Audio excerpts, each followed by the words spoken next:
I've never been a football person. For me, the Super Bowl was just a socially acceptable excuse to eat an unreasonable amount of snacks, hang out with friends, and pretend I understood what a down was. But a few years ago, that all changed, and it had absolutely nothing to do with the game itself. It started with my best friend, Mia. She throws this massive Super Bowl party every single year. Her apartment turns into this chaotic hub of people yelling at the TV, fueled by soda and pure, unadulterated excitement. Honestly, I almost bailed. I'd just gone through a really messy breakup, and the idea of being in a crowded, loud room was my personal nightmare. But Mia can be very persuasive. She called me and promised good vibes, good food, and good people.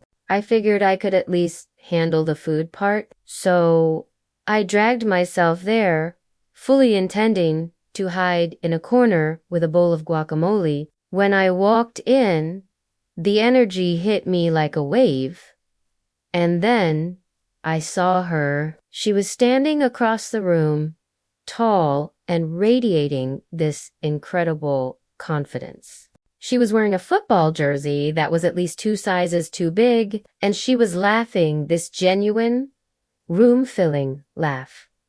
Her name, I would soon learn, was Harper. It felt like a scene from a movie. She turned almost as if she could feel me staring, and our eyes met. My heart did this little stutter step thing in my chest.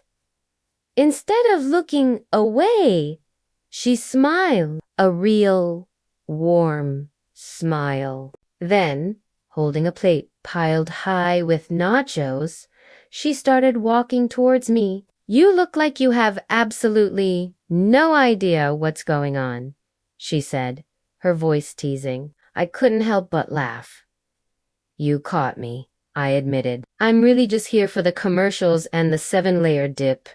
And just like that, we started talking. Amid the touchdown cheers and the groans of the losing side, we found this little bubble just for us. We talked about everything, our jobs, our favorite books. Terrible first, dates everything except football. She told me she was a sports photographer. She spent her life traveling, chasing games, capturing these epic moments that the world cheers for, but she was always looking for the smaller stories behind the lens. "I like finding the emotion in the chaos," she told me, and her eyes just lit up. That one perfect shot where everything feels alive. And right then, in that loud, crowded apartment, she made me feel alive for the first time in months. The game finally ended, and people started to trickle out, leaving behind a battlefield of empty cups and confetti. As I was helping Mia clean up, Harper stayed behind and helped too. Just before she left, she turned to me, a little hesitant, but with that same warm smile. "Would you want to, grab coffee sometime? You know, when it's not so loud?" My brain was screaming 1,000 reasons to say no, to protect myself, but my mouth beat it to the punch. "Yes," I said, probably a little too quickly. "I'd love that." Our first date wasn't anything spectacular, just a quiet little cafe downtown, but it was perfect. She had her camera with her, and she'd sneak these candid photos of me whenever I laughed. "You look better when you're not trying," she said softly, and I felt myself blush for the first time since I was a teenager. The weeks that followed felt like a blur of discovery. We grew closer and closer. She would take me on her photography shoots, letting me peek through her lens to see the world the way she saw it. I absolutely loved watching her work, the way she became so intensely focused, turning these ordinary moments into pure art was captivating. She was teaching me to see the beauty in things I'd never noticed before. And then, just like that, a year had passed. It was Super Bowl Sunday again. This time, Harper was actually asterisk at asterisk the stadium, working, capturing the game from the sidelines. I was at home, watching on my TV, the familiar sounds of the broadcast taking me right back to the night we met. Right around halftime, my phone buzzed. It was a photo from her, a selfie, with this huge, brilliant smile on her face, and behind her, a sea of thousands of roaring fans. The caption just said, "Wish you were here."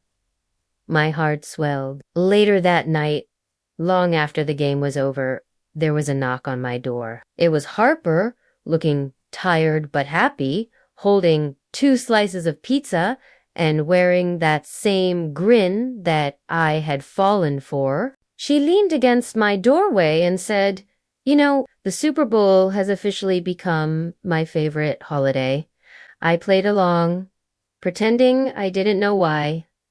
"Oh yeah, why's that?" She stepped closer, and her voice dropped to a soft whisper. "Because it's the day I found you, and that was the night she kissed me." It wasn't rushed or uncertain. It was slow and deep, and sure like she'd known me forever.